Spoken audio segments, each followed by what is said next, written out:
Well, look at that. Ulrich could not respond. He must have heard that attack coming. He must have felt it go by. He looks at the Colombian rider. How are you doing? Thank you very much. Goodbye. I'm now going to chase after the pirate. He's chasing just one man on the road, the man who's in the pink jersey of Mercatoni Uno, and there he is, just there. Well, this is an incredible demonstration of the sort I don't think I've ever seen in a Tour de France, because Armstrong is toying with the top names of the cycling world. He left them and they knew he was going because they couldn't even raise the pedal length.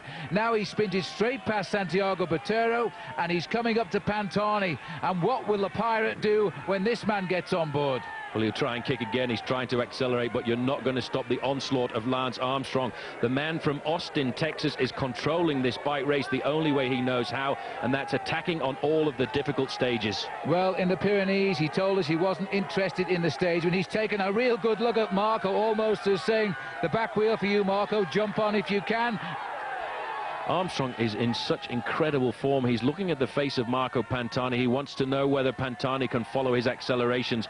But Pantani is digging so deep today. Armstrong kicks once again. Can the pirate follow? I'm not sure, because the elastic was stretching a bit there, and it is just about dead straight now as Pantani is coming slowly back up to the wheel here. What a fantastic show of defiance by Marco Pantani. I think Lance went up to Pantani, Paul, because he fears Pantani will refine his form when we go down to the Alps, and he's taking all the time he can get while he can get it. That's what all the riders in the Tour of Italy were worried about. They didn't want to give Marco Pantani an easy ride in the first 15 days. They knew they had to put a lot of time between themselves and Pantani before they came to the final Alpine stages. And in those Alpine stages, in the last week of the Tour of Italy, Marco Pantani was the strongest climber. Armstrong's acceleration there was not able to get rid of Pantani. In fact, we are not going to get an idea, Phil, of exactly where the last kilometre of the bike race is today. Because of the wind, they haven't been able to put up the Flamme Rouge. But Armstrong will know the finish. He will know where the finishing line is. He's been here. He came here in the Dauphiné Libéré, and he's been out and looked at the course. Well, Armstrong is sitting in first position here. The pirate tried to come up alongside him. The pirate, let's not forget, Phil, is a very good sprinter, but Armstrong certainly wants this stage. He's setting the tempo over the last few hundred meters as we come towards the finish of this monumental stage, and Armstrong has blown away all of his rivals on this very difficult summit.